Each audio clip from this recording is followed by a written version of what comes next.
આપ સર્વેનું હું સુરેશ ચૌધરી સ્વાગત કરું છું। આજે આપણે આધુનિક વિશ્વનો ઇતિહાસ એની અંદર એકમ નંબર 1 નવજાગૃતિ। નવજાગૃતિ એટલે શું, તેના કારણો અને પરિણામોની ચર્ચા કરવાનો અહીં અવકાશ છે। તો આપણે નવજાગૃતિ એટલે શું, તેના કારણો અને પરિણામોની મિત્રો આજે ચર્ચા કરીશું। તો આપ સમજો છો એ મુજબ પેપર નંબર 102માં પહેલા યુનિટમાં આપણે નવજાગૃતિની વાત કરીએ છીએ। નવજાગૃતિ એટલે શું, તો તમારા મગજમાં એક પ્રશ્ન એવો થાય કે નવજાગૃતિ એટલે નવીન ચેતના, એક યુગનો અસ્ત થવો, બીજાની શરૂઆત થવી। આપણી અંદર પણ કંઈક ચેન્જિંગ આવે તો આપણે એમ કહીએ છીએ કે આપણે કંઈક જાગૃત થયા છીએ, આપણને કંઈક વિશેષ સમજ પડી છે। તમે જોતા હશો કે કોલેજના લેક્ચર શરૂ નહોતા થયા અને આજે શરૂ થઈ ગયા, તો તમે પણ લોકો બીજા વ્યક્તિઓને સલાહ આપો છો કે ભાઈ ગૂગલ મીટના માધ્યમથી 8 વાગે આ રીતે જોઈન થવાનું। તો આપણી અંદર જે હોય એને કંઈક નવું આવે, કંઈક નવું ડેવલપ થાય, આ આખી વસ્તુને આપણે નવજાગૃતિ તરીકે ઓળખીએ છીએ। તો મિત્રો, યુરોપની અંદર પણ કંઈક એવી જ ઘટના બની છે। અહીં આધુનિક યુરોપની હું વાત કરું તો તમારા મગજમાં એક ચિત્ર ક્લિયર હોવું જોઈએ કે યુરોપ એટલે આપણે પશ્ચિમીકરણની જે વાત કરીએ છીએ, જે પશ્ચિમના દેશો છે આજની તારીખમાં સુખી અને ધનવાન છે, અને આપના મનમાં પણ કોઈક ઈચ્છા હશે કે આપણે ફોરેન કન્ટ્રીની અંદર નાણાં કમાવા માટે અથવા નોલેજ માટે જઈએ, તો આ યુરોપ આપણાથી આગળ કેમ છે? આના પહેલાં મધ્યયુગ પહેલાંની વાત કરીએ તો આપણા જે પૂર્વના દેશો છે એમાં ખાસ કરીને આપણું ભારત અને એશિયાઈ દેશો છે એ સુખી અને સમૃદ્ધ હતા। વર્તમાન સમયમાં સ્થિતિ અલગ છે, આખી કમાન્ડ યુરોપના દેશો સંભાળે છે। તમે આ ટીવી ન્યૂઝ એમાં પણ જોતા હશો કે અમેરિકા, જાપાન, ઇટલી, ફ્રાન્સ આ બધા લોકો આર્થિક રીતે, ટેકનોલોજી રીતે સમૃદ્ધ છે। તો આવું કેમ બન્યું? આપણી પાસે સંસ્કૃતિ અને સંસ્કાર હતા અને એમની પાસે આજે લક્ષ્મી છે, એવું કેમ બન્યું? તો અહીં નવજાગૃતિના માધ્યમથી મારે તમને આજે એ સમજાવવાનું છે કે નવજાગૃતિ એટલે શું, આ નવજાગૃતિ કેમ થઈ, એના કયા કારણો હતા અને એના શું પરિણામ આવ્યા। તો મિત્રો, કોઈ પણ ઇતિહાસની ઘટના બનતી હોય તો મેં આગળ પણ આપણે વાત કરી હતી અને આજે ફરી કહું છું, ઇતિહાસના વ્યક્તિ અથવા વિદ્યાર્થી તરીકે, એક ચાતક વ્યક્તિ તરીકે તમારે 4 વસ્તુ યાદ રાખવાની છે। કોઈ પણ ઘટના બને તો એ ચોક્કસ સ્થળો પર બને છે। અહીં નવજાગૃતિની વાત છે તો યુરોપની અંદર થાય છે। બીજું, ઇતિહાસની કોઈ પણ ઘટના બને તો એ ચોક્કસ સમયે બને છે। તો આપણે જે નવજાગૃતિની વાત કરવાના છે 15મી સદીની છે। અને ત્રીજી વસ્તુ એની હોય છે, એ ઘટના બનવા પાછળ કેટલાક કારણો જવાબદાર હોય છે અને આ મૂળભૂત કારણો ભેગા થતાં એ ઘટનાનું સ્વરૂપ થતું હોય છે। અને એ ઘટના બની જાય ત્યાર પછી ઇતિહાસના સાક્ષી તરીકે મારે તમને કહેવું છે કે એ ઘટના કેટલાક પરિણામો છોડતી હોય છે। તો અહીં ઇતિહાસના વિદ્યાર્થી તરીકે કોઈ પણ ઘટના તમે લો, તમારા જન્મની વાત કરો, આપણા ગોધરા શહેરની વાત કરો, તમારા બર્ન વિશેની વાત કરો, તમારી જ્ઞાતિ વિશેની વાત કરો, તમારા સમાજના ઇતિહાસની વાત કરો, વર્લ્ડ હિસ્ટ્રીની વાત કરો, તો 4 વસ્તુઓ મહત્ત્વની હોય છે। કોઈ પણ ઘટના બને છે તો ચોક્કસ સ્થળ પર બને છે, ચોક્કસ સમય બને છે, એ ઘટના બનવા પાછળના કેટલાક કારણો જવાબદાર હોય છે અને કેટલાક એના પરિણામો હોય છે। આ 4 વસ્તુની આજે ચર્ચા કરવાનો અવકાશ છે। તો પહેલાં હું તમને એ સમજાવું કે નવજાગૃતિ એટલે શું। તો મિત્રો, 15મી સદીના મધ્ય ભાગમાં એક ઐતિહાસિક ઘટના બને છે અને આ ઐતિહાસિક ઘટનાનું સમગ્ર વિશ્વ એની તરફ નજર કરે છે અને આ ઘટનાને આપણે નવજાગૃતિ તરીકે ઓળખીએ છીએ। એટલે એવું કહી શકાય કે મધ્યયુગની અંદર જે સામાજિક રાજકીય સંસ્થાઓ હતી એનો અંત આવે છે। આની જગ્યાએ નવા નગરો, ભૌતિકવાદી દ્રષ્ટિબિંદુ, માનવતાવાદી વિચારસરણીના માધ્યમથી એક યુગનો અસ્ત થાય છે અને બીજા યુગની શરૂઆત થાય છે। ટૂંકમાં એવું કહી શકાય કે સૂર્યોદય થવો। આપ સવારમાં વહેલા જોતા હશો કે રાત્રે અંધારું હોય અને સવારમાં સૂર્યના કિરણો પડે એટલે આપણને કંઈક નવું ભાસ થાય, ગુડ મોર્નિંગ, એક નવી એનર્જી, એક નવા ઉર્જા, એક નવા જોશ સાથે દિવસની શરૂઆત થાય।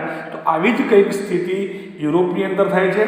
15મી સદીના મધ્ય ભાગની અંદર યુરોપની જે પ્રજા હતી એવું કંઈક વિચારે છે કે આવી જે નવી જૂની સિસ્ટમો છે એ ધીરે ધીરે રદ થાય છે, નવી ટેકનોલોજીનો આવિષ્કાર થાય છે, લોકોના વિચારો બદલાય છે, રહેણકહેણ બદલાય છે, એ સમયની સંસ્કૃતિ અને બધી જ વસ્તુની અંદર જડમૂળથી બદલાવ આવે છે। તો આ આખી ઘટનાને આપણે મિત્રો નવજાગૃતિ તરીકે ઓળખીએ છીએ. તો ફરીથી તમારા મગજમાં એ વાત ક્લિયર થઈ છે કે નવજાગૃતિ એટલે 15મી સદીના મધ્ય ભાગમાં એક યુગનો અસ્ત થવો, એટલે કે મધ્ય યુગની સમયગાળા દરમિયાન જે જૂની રિવાજો હતા, જૂની પરંપરાઓ હતી, એ વસ્તુનો અંત થવો અને એની જગ્યાએ નવા વિચારો સાથે એક નવા યુગનો એટલે કે સૂર્યોદય થવો. તો આ આખી ઘટનાને આપણે મિત્રો નવજાગૃતિ તરીકે ઓળખીએ છીએ. આપણા કેટલાક ઇતિહાસકારોએ નવજાગૃતિની વિવિધ વ્યાખ્યાઓ આપી છે. તો એની હું તમને વાત કરું તો નવજાગૃતિ એટલે મધ્યયુગના અંધકાર યુગમાંથી અર્વાચીન યુગની ઉષા તરફ પ્રયાણ. એટલે કે મધ્યયુગ જે હતો એમાંથી એ સમયનો યુગ હતો અંધકાર યુગ હતો. અંધકાર યુગ કઈ રીતે કહી શકાય? વહેમો હતી, વિજ્ઞાન અને ટેકનોલોજીનો આવિષ્કાર નહોતો, લોકો અંધશ્રદ્ધામાં માનતા હતા, એક વ્યક્તિ બીજા વ્યક્તિનું શોષણ કરતો હતો, દરેક વ્યક્તિને નોલેજ નહોતું, ધર્મની બાબતમાં પણ એટલા બધા વહેમો અને આડંબરો હતા કે એ સમયના ભણેલા ગણેલા વર્ગના લોકો હતા, જે જાગૃત લોકો હતા, એ બીજા વ્યક્તિનું શોષણ કરતા હતા. તો હવે નવજાગૃતિ થવાથી આ જે મધ્યયુગનો અંધકાર યુગ હતો એ દૂર થાય છે અને એની જગ્યાએ અર્વાચીન યુગ, નવા વિચારો સાથેનો યુગ, નવી વિચારસરણી સાથેનો યુગ, એક નવા સૂર્યોદય સાથે શરૂઆત થાય છે. આ આખી ઘટનાને મિત્રો આપણે નવજાગૃતિ તરીકે ઓળખીએ છીએ. નવજાગૃતિની એક બીજી વ્યાખ્યા એવી છે કે નવજાગૃતિ એટલે પ્રાચીન ગ્રીક અને લેટિન સાહિત્યનો પુનરુદ્ધાર.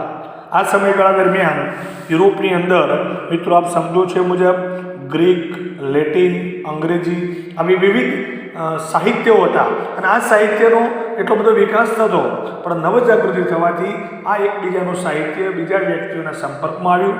દાખલા તરીકે મારે તમને આ વાત સમજાવી હતી, રીતે સમજાવી શકાય કે એક વ્યક્તિ બીજા વ્યક્તિના સંપર્કમાં આવે છે. તમને હું આપણું લોકલ ઉદાહરણ આપું કે એક ગામડાનો વ્યક્તિ શહેરની અંદર આવે છે, એક શહેરનો વ્યક્તિ ગામડામાં જાય છે, બધા લોકો એક જગ્યાએ ભેગા થાય છે અને ભેગા થઈ એકબીજાની રહન સહન, ટેવ, લેંગ્વેજ, ટ્રેડિશનલ આ વિશે ચર્ચા કરે છે. અને આ બધી ચર્ચા થતાં છેલ્લે ફલશ્રુતિમાં શું આવે છે? આપણે પણ જે સામેવાળો વ્યક્તિ હોય એની સારી વસ્તુ એડોપ્ટ કરીએ છીએ અને આપણી અંદર કંઈક ખરાબ વસ્તુ હોય છે એને છોડી દઈએ છીએ. તો આ જે ચેન્જિંગ આવ્યું, કંઈક સારી વસ્તુ આપણે એક્સેપ્ટ કરી, એને નવજાગૃતિ એવું કહી શકાય.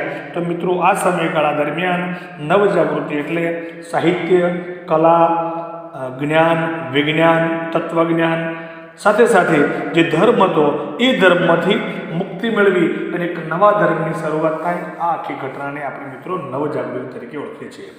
બીજી એક નવજાગૃતિની વાત એ સમયના તત્વચિંતકોએ આપણે સમજાવતો કહ્યું છે કે નવજાગૃતિ એટલે મધ્યયુગની અજ્ઞાનતા, એ સમયની વહેમો, જડતા, અંધશ્રદ્ધા અને જે કુરિવાજો હતા આ કુરિવાજોમાંથી મુક્તિ મેળવી અને સાહિત્ય, કલાના નવા સ્વરૂપ, નવા આયામો સ્વીકારવા અને આ રીતે ધીરે ધીરે ધીરે સમાજ ડેવલપ થાય એ માટેની જે પૂર્વ ભૂમિકાની રચના થાય છે.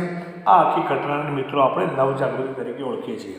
તો હવે નવજાગૃતિ એટલે તમારા મગજમાં એક કન્સેપ્ટ ક્લિયર થયો હશે કે યુરોપની અંદર જે મધ્યયુગના જે સંસ્થાઓ હતી, જે રિવાજો હતા, જે ધર્મ હતો, જે સંસ્કૃતિ હતી, એમાં જડ મૂળથી પરિવર્તન લાવવું, નવા વિચારો, નવા આયામ, અંધશ્રદ્ધામાંથી બહાર આવી ત્યાંના લોકો, ત્યાંની સંસ્થાઓ, ત્યાંના રાજાઓ, તેની પ્રજા જે નવી વસ્તુને એક્સેપ્ટ કરે છે.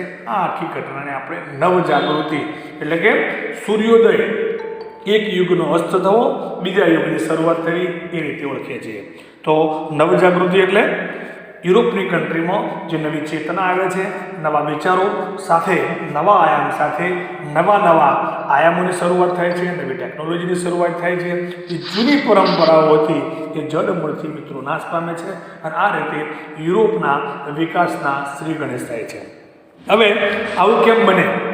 કોઈ પણ ઘટના અચાનક બનતી નથી મિત્રો, એની પાછળ પણ કેટલાક કારણો લાંબા સમયથી ભાગ ભજવતા હોય છે. તો હવે આપણે આ નવજાગૃતિ થવા પાછળના પરિબળો શું હતા, કેમ આવું થયું, એકદમ અંધકારમાંથી અજવાળા તરફ લોકો કેમ ગયા, એકદમ વિકાસ કઈ રીતે આવી ગયો, વર્ષો જૂની ચાલતી પરંપરા હતી અને લોકોએ કેમ છોડી દીધી, તો એની પાછળ પણ કેટલાક કારણો જવાબદાર હોય છે. તો આપણે હવે નવજાગૃતિના કારણોની વાત કરીએ તો પહેલું કારણ હતું મિત્રો કોન્સ્ટેન્ટિનના પલ્લું પતન. 1453ની અંદર કોન્સ્ટેન્ટિનના પલ્લું પતન થાય છે આપ સમજો છો કે એ સમયગાળા દરમિયાન પણ પૂર્વ એટલે કે આપણા ભારત, જાવા, સુમાત્રા આ વિસ્તારમાંથી યુરોપની કન્ટ્રીની અંદર અહીંથી મરી, મસાલા, તેજાના, કપાસ, ખાવાની ચીજો આ બધી વસ્તુ આપણે ત્યાં મોકલતા હતા અને એના બદલામાં ત્યાંથી સોનું, અબરખ, રબર આવી જરૂરી વસ્તુ આપણે અહીં લાવતા હતા. તો આ આયાત નિકાસ કહેવાય. પૂર્વમાં જે વસ્તુ વધારે થતી હોય એ યુરોપ કન્ટ્રીમાં જાય અને યુરોપ કન્ટ્રીની અંદર જે વસ્તુ હોય એ પૂર્વમાં આવે. તો આને આપણે મિત્રો શું કહીએ છીએ મિત્રો? વેપારના માધ્યમથી આયાત જકાત. અને આ પૂર્વમાંથી યુરોપ કન્ટ્રીની અંદર જવા માટેનો માત્ર એક જમીન માર્ગ હોય તો કોન્સ્ટેન્ટિનોપોલ હતો. હવે એ સમય દરમિયાન તુર્ક નામની એક મુસલમાન પ્રજા હોય છે. આ પ્રજા બહુ હોશિયાર હોય છે, વેપારી હોય છે. એમને વિચાર કર્યો કે પૂર્વમાંથી યુરોપ કન્ટ્રીમાં જે માલ જાય છે અને આવે છે તો વેપારી પ્રજા તરીકે આ જે રસ્તો છે એ જ પ્રદેશ આપણે જીતી લઈએ તો કેવું. અને આ રીતે મિત્રો કોન્સ્ટેન્ટિનોપોલ 1453માં તુર્ક નામની જનોની મુસ્લિમ પ્રજા આ પ્રદેશ પર પોતાનો કબજો મેળવે છે, જેના કારણે પૂર્વમાંથી યુરોપમાં જતી તમામ વસ્તુઓ ઉપર એક પ્રકારની બ્રેક લાગે છે. જમીન માર્ગ બંધ થતાં પૂર્વમાંથી યુરોપમાં જે વસ્તુઓ જતી હતી આ બધી જ વસ્તુઓ ઉપર બ્રેક લાગે છે. સાથે સાથે તુર્ક નામની જે પ્રજા હતી એ લોકોએ કોન્સ્ટેન્ટિનોપોલની અંદર રહેતા એ સમયના સાહિત્યકારો, કલાકારો, વૈજ્ઞાનિકો આ બધી પ્રજા અને તુર્કો વચ્ચે એક પ્રકારનું શું થાય છે? એક પ્રકારનો સંવાદ થાય છે, એક પ્રકારનો ઝઘડો થાય છે. સ્વાભાવિક છે કે પોતાના પ્રદેશની અંદર બહારના લોકો આવે તો બંને વચ્ચે સંઘર્ષ થાય. તો 1453માં તુર્કો કોન્સ્ટેન્ટિનોપોલ જીતી લે છે. તુર્કો કુર અને જર્મની હોય છે, આક્રમક હોય છે. આથી કોન્સ્ટેન્ટિનોપોલમાં વસેલા એ સમયના યુરોપિયન લોકો હતા ત્યાંથી સ્થળાંતર કરે છે. ત્યાં જે યુરોપના લોકો હતા, સાયલેન્ટ પ્રજા હતી, એ તુર્કો વચ્ચે ઘર્ષણ થતા, સંઘર્ષ થતા એમને એવો વહેમ છે કે આ તુર્કો મુસલમાનો અમને પણ ધર્મ પરિવર્તન કરાવી ખ્રિસ્તીમાંથી કન્વર્ટ કરી દેશે. આ બધી ઘટના થતાં આપ સમજી શકો છો મિત્રો. એ મુજબ કોન્સ્ટેન્ટિનોપોલ પર તુર્કોએ વિજય મેળવવાથી કોન્સ્ટેન્ટિનોપોલનો જે પ્રદેશ છે એના ઉપર હવે તુર્કોનું આધિપત્ય સ્થપાય છે. પૂર્વમાંથી યુરોપમાં જતી જે વસ્તુઓ છે એનો જમીન માર્ગ બંધ થાય છે. સાથે સાથે યુરોપના જે લોકો છે એ પણ પોતાનો પ્રદેશ છોડી અને બીજા વિવિધ પ્રદેશોની અંદર જવા માટેનો પ્રયાણ કરે છે. તો આ પહેલી વાત હતી કોન્સ્ટેન્ટિનોપોલનું મિત્રો પતન. તો કોન્સ્ટેન્ટિનોપોલનું પતન થતાં પહેલું જ કારણ નવજાગૃતિ થવાનું મહત્વનું હોય તો 1453માં કોન્સ્ટેન્ટિનોપોલ નામનો જે પ્રદેશ હતો એના ઉપર તુર્કોનો વિજય મેળવ્યો. હવે મિત્રો એનું બીજું કારણ છે ધર્મયુદ્ધો. ધર્મયુદ્ધની વાત આવે તો તમારા મગજમાં એક વાત ફિક્સ થાય કે ભાઈ ધર્મ એટલે શું? તો આજની તારીખમાં દરેક જગ્યાએ કેન્દ્ર સ્થાને ધર્મ છે. આપણે કોઈ ધર્મ ખરાબ અથવા કોઈ સારો એ ટીકા નથી કરતા, પણ તમે જોતા હશો કે આજના 21મી સદીના યુગમાં પણ ધર્મની વાત આવે એટલે સારા સારા લોકો ઝૂકી જાય છે. કે પછી આસારામ બાપુ હોય, નિત્યાનંદ હોય, કોઈ પણ હોય તો એની જે ધાર્મિક ઇફેક્ટ હોય એની અસર દરેક વ્યક્તિ પર છે. અને આપણે વર્તમાનપત્રો, પેપર, ન્યૂઝની અંદર જોઈએ છીએ કે ધર્મના નામે પણ ધતિંગ થાય છે અને શોષણ થાય છે. મારો મુખ્ય હેતુ કોઈ ધર્મને ખરાબ કહેવાનો નથી, પણ ધર્મના માધ્યમથી જે શોષણ થાય એનાથી સમાજનો વિકાસ ના થાય. આજની તારીખમાં પણ તમે જોતા હશો કે આપણા ધાર્મિક ટ્રસ્ટો પાસે, મંદિરો પાસે લાખો રૂપિયાની સંપત્તિ છે. બીજી બાજુ ભારતના આંકડાઓ તમે નેટ પર સર્ચ કરશો તો 30% પબ્લિક રાત્રે ભોજન લીધા વગર ઊંઘી જાય છે. આપણે 1 કરોડ રૂપિયાનું દાન 5 તોલા સોનું અંબાજી મંદિરમાં દાન કરીએ છીએ, પણ આપણી બાજુમાં જે પાડોશી ગરીબ વ્યક્તિ રાત્રે સૂઈ જાય છે એને 1 કિલો લોટ આપી શકતા નથી. તો આ મિત્રો ધાર્મિકતાની વાત થઈ. મારો કોઈ ધર્મને ખરાબ કહેવાનો હેતુ નથી, પણ એ ધર્મરક્ષક યુદ્ધોની વાત નવજાગૃતિ માટે કરો તો એ સમય દરમિયાન મુસલમાનો એટલે કે તુર્કો અને ખ્રિસ્તી ધર્મના લોકો વચ્ચે એક પ્રકારના ઘર્ષણની શરૂઆત થઈ. તુર્ક લોકો હતા એ જનૂની હતા. એ લોકોએ પોતાનું સામ્રાજ્ય વધારવા માટે જે ખ્રિસ્તી ધર્મના લોકો હતા એને ધર્માંતરની પ્રક્રિયા શરૂ કરી. તો ખ્રિસ્તી ધર્મને પણ પોતાનો ધર્મ બચાવવા માટે બાઇબલના માધ્યમથી ખ્રિસ્તીઓ મુસ્લિમમાં કન્વર્ટ ના થાય, એક વ્યક્તિ બીજા ધર્મમાં ના જતો રહે, તો એમના ધર્મની અંદર જે પ્રોબ્લેમ્સ હતા એને દૂર કરવા માટેના પ્રયત્નો થયા. તો ધર્મરક્ષક યુદ્ધો એટલે એક ધર્મના વ્યક્તિ બીજા ધર્મ સાથે લડ્યા હતા, ઝઘડ્યા એવું નહોતું, પણ પોતાના ધર્મની અંદર શુદ્ધિ લાવવા માટે, રિફોર્મેશન કરવા માટે ખ્રિસ્તી ધર્મની અંદર કેટલીક જૂની માન્યતાઓ હતી, કેટલાક જડ રિવાજો હતા. તમને હું એક ઉદાહરણ આપું તો એ સમયમાં ખ્રિસ્તી ધર્મ એમાં એનો જે પોપ હોય, જે પાદરી હોય, એ પ્રજાને એમ કહેતો હતો કે હું જ નાનો ગોરો પ્રભુ છું, હું જ ભગવાન છું, આઈ એમ ગોડ. ભગવાને મને તમારું સર્જન કરવા માટે મોકલ્યો છે. કોઈ વ્યક્તિએ ધંધા રોજગારની જરૂર નથી, માત્ર ને માત્ર ઈશ્વરની ખુદાની બંદગી કરવાથી આપણા દરેક કાર્યો પૂરા થશે. હવે મિત્રો, આજના આધુનિક યુગમાં તમે સમજી શકો છો કે ધર્મ એ આસ્થા અને કે આસ્થાનો વિષય છે, પણ કર્મ કરવું પડે છે. દરેક વ્યક્તિને મજૂરી કરવી પડે છે, મહેનત કરવી પડે છે, તો જ એને ફળ મળે છે. માત્ર ધર્મના માધ્યમથી કોઈ વ્યક્તિને ભોજન મળતું હોય અથવા વિકાસ થતો હોય એવું આપણે માનતા નથી. તો આ સમયગાળા દરમિયાન ધર્મરક્ષક યુદ્ધો એટલે ખ્રિસ્તી ધર્મની અંદર જે વહેમો હતી, અંધશ્રદ્ધા હતી, એ સમયના પાદરીઓના કેટલાક કુરિવાજો હતા, ધર્મના માધ્યમથી શોષણ થતું હતું, આ બધી જ વસ્તુ જે વહેમો હતા એ સમયના ખ્રિસ્તીઓએ કેટલાક આજ્ઞાપત્રો બહાર પાડ્યા હતા. એવું કહી શકાય કે કોઈ વ્યક્તિએ પાપ કર્યું હોય અને પાપ દૂર કરવું હોય તો પાપ વિમોચન નામની પત્રિકા બહાર પાડે. 10,000 રૂપિયાની તમે પત્રિકા લો એટલે તમારા પાપ દૂર થઈ જાય.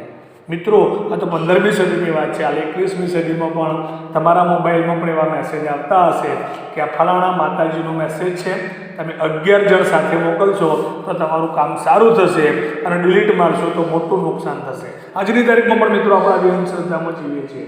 તો એ સમયમાં પણ આવી અંધશ્રદ્ધા હતી. મધ્યયુગની અંદર બધા લોકો અંધકાર યુગમાં જીવતા હતા. તો આ નવજાગૃતિ થવા પાછળનું જો બીજું કોઈ મહત્વનું કારણ હોય તો ધર્મરક્ષક યુદ્ધો હતા. ધર્મરક્ષક યુદ્ધોમાં મારે બીજી વાત કરવી હોય તેવું કહી શકાય કે એ સમય દરમિયાન તુર્કો અને મુસલમાનો વચ્ચે યુદ્ધો લડાયા. આ યુદ્ધો લડાતા એ સમયના યુરોપના જે પાદરીઓ હતા એ પોતાનો ધર્મ બચાવવા માટે પોતાના જે ગ્રંથો હતા એ લઈ અને એક પ્રદેશમાંથી બીજા પ્રદેશમાં સ્થળાંતર થયા. પોતાના ધર્મનો વિકાસ કરવા માટે બાઇબલ હતું, એ સમયના બીજા કેટલાક ધાર્મિક ગ્રંથો હતા, એની અલગ અલગ પ્રિન્ટો છપાવી અને લોકો સુધી પહોંચાડવામાં આવી. તમને મિત્રો એ વાત જાણીને આશ્ચર્ય થશે કે એ સમય દરમિયાન બાઇબલ માત્ર ને માત્ર એક જ ભાષામાં હતું, પણ નવજાગૃતિ થવાથી, પ્રેસની શોધ થવાથી એ ધાર્મિક ગ્રંથો હતા એનું અલગ અલગ ભાષાઓમાં ભાષાંતર થયું, અને એ બધા જ ધાર્મિક ગ્રંથોની કોપી ધર્મનો પ્રચાર થાય એટલા માટે સામાન્ય પ્રજા સુધી જવા લાગી. હવે સામાન્ય પ્રજા સુધી એ કોપી પહોંચે એટલે સ્વાભાવિક છે કે એ વ્યક્તિ ધર્મનું વાંચન કરે, બાઇબલનું વાંચન કર્યું, અને જ્યારે બાઇબલનું તેની લોકલ પ્રજાએ વાંચન કર્યું ત્યારે એમને ખબર પડી કે ભાઈ આની અંદર કહેવામાં કંઈક અલગ આવે છે, આપણા ધર્મગુરુઓ આપણને અલગ રીતે ઉદ્દેશન કરે છે, જ્યારે એની બાઇબલ તો કંઈક અલગ છે. તો આ રીતે ધર્મની અંદર જે શુદ્ધિ થવાની શરૂઆત થઈ એ પાછળ નવજાગૃતિ થવા પાછળનું જો કોઈ મહત્ત્વનું કારણ હોય તો ધર્મરક્ષક યુદ્ધો હતા.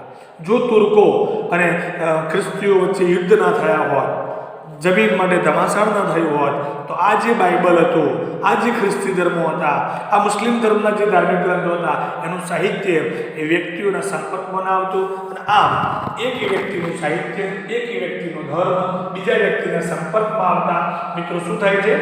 ધર્મની અંદર શુદ્ધિ થાય છે. આપણે પણ આજની તારીખમાં જોતા હશું કે ભાઈ જૈન ધર્મનો પ્રભાવ આવો છે, મુસ્લિમ ધર્મ આ પ્રકારનું કહે છે, હિન્દુ ધર્મ આમો માને છે. તો આ બધા ધર્મમાંથી આપણે પણ કંઈક સારી વસ્તુ લઈએ છીએ. મારે તમને ચોક્કસ કહેવું પડે કે ભાઈ હિન્દુ ધર્મ એ દાનની બાબતમાં બહુ વિશેષ માને છે.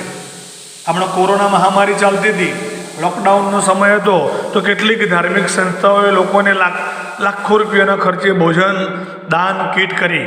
એ જ રીતે મુસ્લિમ સમાજ વિશે પણ મારે તમને કહેવું છે કે એમને રોજાનો સમય હોય, ઇબાદતનો સમય હોય, તો એ લોકો પણ અલગ અલગ પ્રકારનું દાન કરે છે, અન્નદાન કરે છે, ભોજનાલયો ચલાવે છે. જૈન ધર્મના લોકો પણ પશુ હિંસા ના થાય, લોકોને ટિફિન મળે, દવાખાનાના દર્દીઓને સેવા મળે, એટલા માટે વિવિધ પ્રકારના દવાખાનાઓ કરાવે છે. તો આ રીતે એક ધર્મમાંથી બીજા ધર્મના લોકો એકબીજાના ધર્મ સંપર્કમાં આવવાથી પોતાના ધર્મની અંદર જે પ્રોબ્લેમ્સ હોય એ દૂર કરે, એને રિફોર્મેશન, ધર્મની અંદર આવેલી શુદ્ધિ એવું કહેવાય. અને આ રીતે યુરોપની અંદર પણ ધર્મ યુદ્ધો લડાવવાથી, આરબો દ્વારા પૂર્વના દેશોના સંપર્કમાં આવવાથી પૂર્વના દેશોના લોકોનું, મુસ્લિમ સંસ્કૃતિનું અને યુરોપ કન્ટ્રીનું, આ બધા જ લોકોના ધાર્મિક ગ્રંથોનું સમન્વય થયો. સમન્વય એટલે એ લોકો ભારતની અંદર આવ્યા, આપણે યુરોપની અંદર ગયા, મુસલમાનો ત્યાં ગયા, તો આમના બધા જે ધાર્મિક ગ્રંથો હતા એનો સમન્વય, આ બધા ધાર્મિક ગ્રંથોનું લોકોએ વાંચન કર્યું. અને ધાર્મિક ગ્રંથોનું વાંચન થવાથી શું થાય મિત્રો? આપ સમજી શકો છો કે ધાર્મિક ગ્રંથોનું વાંચન થાય તો શું થાય? એના ધર્મની અંદર કઈ સારી વસ્તુ છે, આપણા ધર્મમાં કઈ સારી વસ્તુ છે એને એક્સેપ્ટ કરીએ. અને આ રીતે યુરોપની અંદર વર્ષો જૂનો જે ખ્રિસ્તી ધર્મ હતો, ખ્રિસ્તી પાદરીઓ બોળી પ્રજાનું શોષણ કરતા હતા, એમાંથી લોકો બહાર આવ્યા. અને આ પ્રકારે ખ્રિસ્તી ધર્મની અંદર બે ભાગલા પડ્યા, એક પ્રોટેસ્ટન્ટ અને એક કેથોલિક. અને આમ ધર્મરક્ષક યુદ્ધો એ પણ નવજાગૃતિ થવા પાછળ, યુરોપમાં નવી ચેતના આવવા પાછળ, યુરોપના લોકોની અંદર શુદ્ધિ થવા પાછળ એક મહત્વનું કારણ ગણાવી શકાય. બીજું મિત્રો, નવજાગૃતિનું એક છેલ્લું ત્રીજું કારણની હું ચર્ચા કરું છું, તેમાં પૂર્વના દેશો સાથે સંપર્ક. મિત્રો, સંપર્ક એવી વસ્તુ છે, તમને હું એનું એક ઉદાહરણ સમજાવું કે આપણે ગામડામાંથી અથવા શહેરમાંથી લોકો કોલેજની અંદર આવ્યા છે, નગરની અંદર અભ્યાસ માટે આવે છે. તો ગામ અથવા શહેરમાંથી અલગ અલગ સંપ્રદાય, અલગ અલગ ધર્મ, અલગ અલગ વ્યક્તિઓ અહીં આવે તો એનું મુખ્ય અસર શું થાય ભાઈ? આપ જોતા હશો કે એની શું અસર થાય? આપણે એનું રહન સહન, એની વાણી, એનો ખોરાક, એનું ટ્રેડિશનલ, એનું વર્તન, આ બધું જોઈએ છીએ. એક વ્યક્તિ, એક સમાજનો વ્યક્તિ બીજા વ્યક્તિના સંપર્કમાં આવવાથી એની રહન સહન, એની ટેવો, એની માન્યતાઓ, આ બધું આપણે જોઈએ છીએ. અને આ બધું જોવાથી શું થાય મિત્રો? આપણે એકબીજાના નજીક આવીએ છીએ અને એની સારી વસ્તુઓ આપણે એક્સેપ્ટ કરીએ છીએ અને આપણી ખરાબ વસ્તુઓ આપણે છોડીએ છીએ. અને અમારી ઇતિહાસની ભાષામાં સંસ્કૃતિકરણ કહીએ છીએ. અહીં ગામડાના લોકો પણ તમે જોતા હશો કે આજની તારીખમાં ચેન્જ થઈ ગયા છે. એ પણ જીન્સ પહેરી, ગોગલ્સ લગાવી અને તૈયાર થઈ જાય છે. મારી ગામડાની બહેનો પણ સરસ મજાની હેરસ્ટાઈલ કરે છે, એ પણ સરસ ઊંચી એડીના ચપ્પલ પહેરે છે. તો આ બધું શું થયું? શું કહેવાય? સંસ્કૃતિકરણ. તો યુરોપના દેશો સાથે સંપર્ક થવાથી ભારત, પૂર્વના દેશો અને યુરોપના દેશોની સંસ્કૃતિનું આદાન પ્રદાન થયું.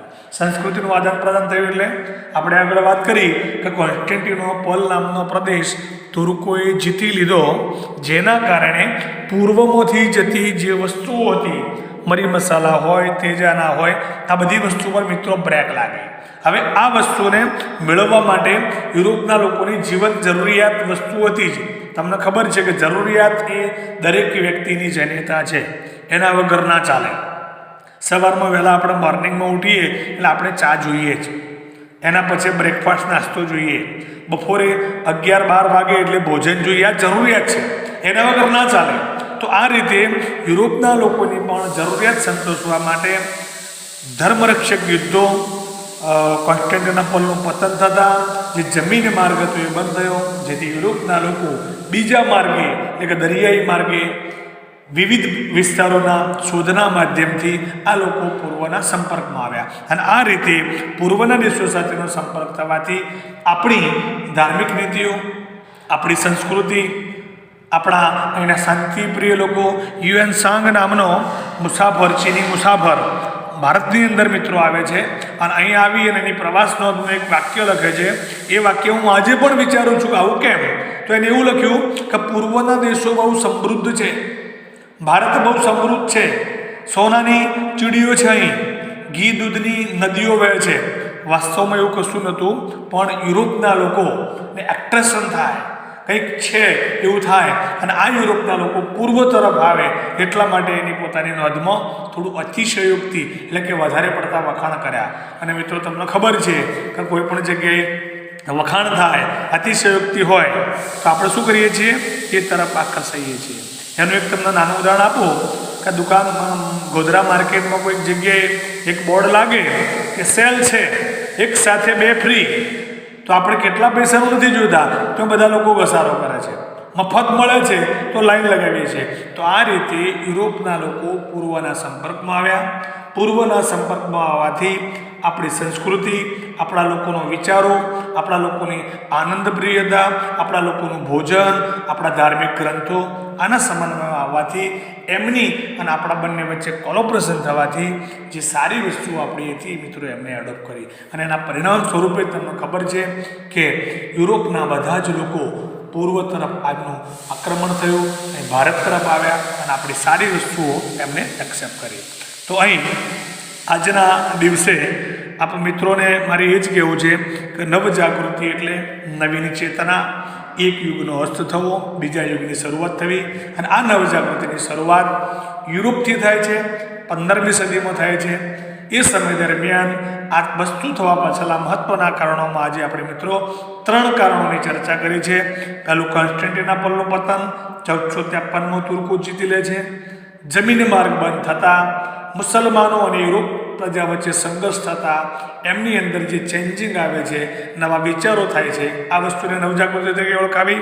બીજા કારણ તરીકે આપણે વાત કરી ધર્મરક્ષક યુદ્ધો, એટલે કે મુસલમાનો અને યુરોપ પ્રજા વચ્ચે ધર્મરક્ષક યુદ્ધો થાય છે. યુદ્ધો થતાં યુરોપના લોકો પોતાના ધાર્મિક ગ્રંથોને બચાવવા માટે એક પ્રદેશમાંથી બીજા પ્રદેશમાં જાય છે.